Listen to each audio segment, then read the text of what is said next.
Oh my, you've returned! Dominic springs up in excitement as you enter the town records building. He jogs towards you a little too quickly, trips on his robe, and lands flat on his face. Oh, no matter, he says, waving off the incident.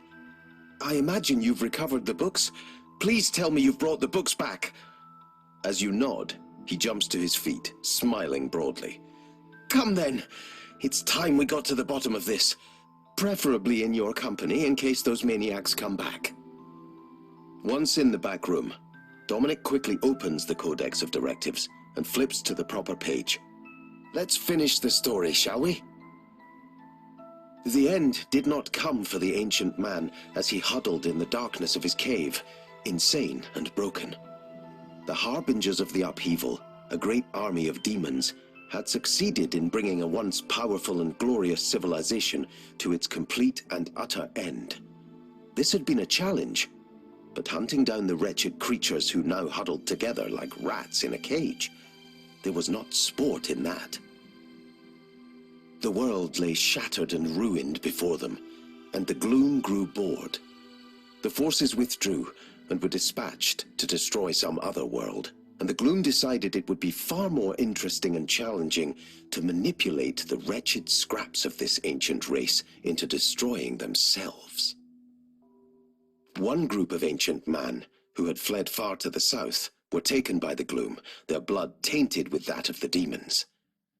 The result was unrecognizable, a feral, animalistic race of half demon, half man. And then the gloom watched and waited. The gloom stood silent as man emerged from his cave and began to rebuild himself. The gloom smiled at the newfound arrogance of man as he began to expand his territories and take back the land from the unforgiving wilds.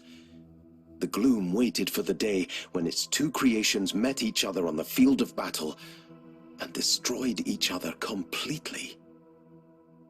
The gloom, Dominic mumbles.